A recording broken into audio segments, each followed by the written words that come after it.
सदर साहब ने 9 अप्रैल को दोनों सूबाई असम्बलियों के इंतखाबात के हवाले से इलेक्शन कमीशन ऑफ पाकिस्तान को लिख दिया।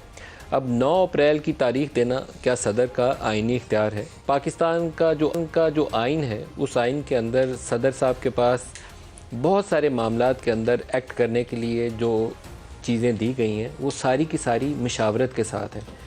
कहीं पर वज़ीर-ए-आज़म की मशावरत है, कहीं पर वफाकी काबीना लिखा होगा और इंतखाबात के इनेकाद के हवाले से इलेक्शन कमीशन ऑफ पाकिस्तान की मशावरत है।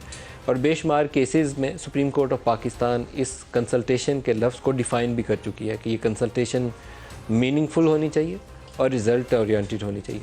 सदर साहब एक इख्तियार है जो सिर्फ़ अपनी खुद से अपनी स्वाबदीद से इस्तेमाल करते हैं और वो मौका आता है जब वो प्राइम मिनिस्टर ऑफ पाकिस्तान के मतलब उनका ख्याल हो कि ये हाउस के अंदर अपनी अक्सरियत खो चुके हैं, तो उन्हें वो वोट ऑफ कॉन्फिडेंस का खुद से कह देते हैं।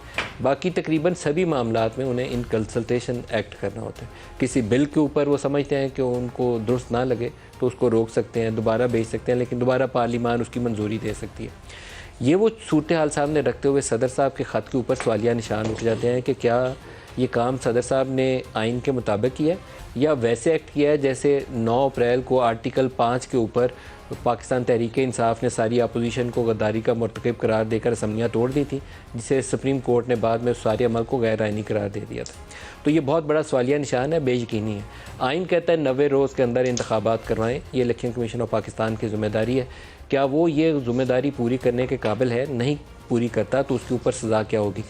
ये भी एक आइनी अमल है ना। आइनी अमल में अगर सदर साहब को पाबंद होना है तो इलेक्शन कमीशन ऑफ पाकिस्तान को भी पाबंद होना है। पाकिस्तान की सूरत हाल ये है कि रोटी पानी के मसले हैं, लोगों को बहुत बेपनाह महंगाई है और मज़ीद बढ़ेगी। बेरोज़गारी में बेपनाह इजाफा हो रहा है और मज़ीद आगे बढ़ेगी। IMF के प्रोग्राम के लिए बेशुमार मुश्किल इक़दाम किए गए हैं, अभी भी मंजूरी होना बाकी है।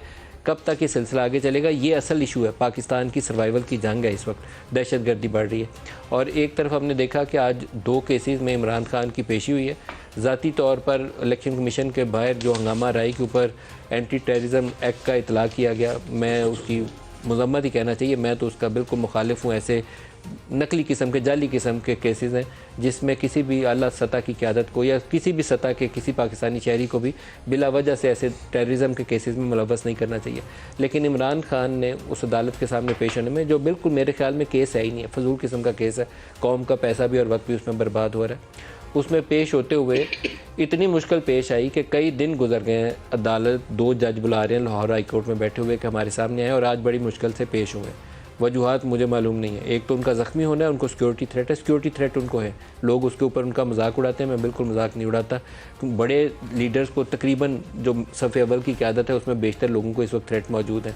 लेकिन अदालत के सामने ना इमरान का पेश होना, इसकी कोई लॉजिकल रीज़न मेरी समझ से तो बिल्कुल बाहर है। क्यों पेश नहीं हुए वो, और फिर पेश हुए तो उसमें वर्कर्स को इकट्ठा किया गया अदालत के सामने। अगर थ्रेट मौजूद हो तो फिर तो बड़े महफूज तरीके से अदालत में आना और जाना चाहिए, वर्कर्स इकट्ठे नहीं करना चाहिए।